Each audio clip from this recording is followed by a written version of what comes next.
If you're not satisfied with your car, today I'm here to teach you how to turn your normie-ass car into a... Step 1. Buy a car.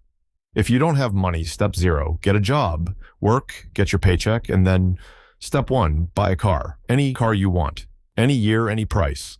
It just needs to have coils, a working engine, this is optional, and as little rust as possible. Step 2. You will change your coils. Call your friend Jamie's to grab a drink and play some Femboy Simulator on Roblox, then put him to work on the step. Use your dad's grinder, or borrow one from a neighbor.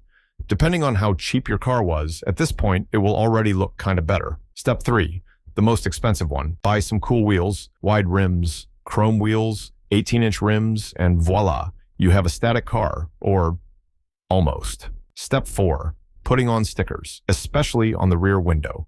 Chameleon stickers that shine a lot, some anime girl stickers, car part logos that you don't even have on your car. Just don't be cringe like those Gen Y guys trying to style their cars. You already have a cool car. It's already enough for some 14-year-old boys to make edits of your car on TikTok. But you want more. Step 5. If you want something to rage bait Karens and cops even more than it already does, give your wheels some negative camber. Stance. Cars are famous worldwide for their negative camber, but there's a problem. You'll have a very beautiful car, but you'll lose a little bit of performance, and your tires will wear out faster. But if you don't care, go ahead. Step 6. Your car is already cool as fuck, but your neighbors don't hate you enough. Change your exhaust to a straight pipe. And I mean, go deeper. And your pipe must extend past the rear of the car. And to top it all off, there's one last detail.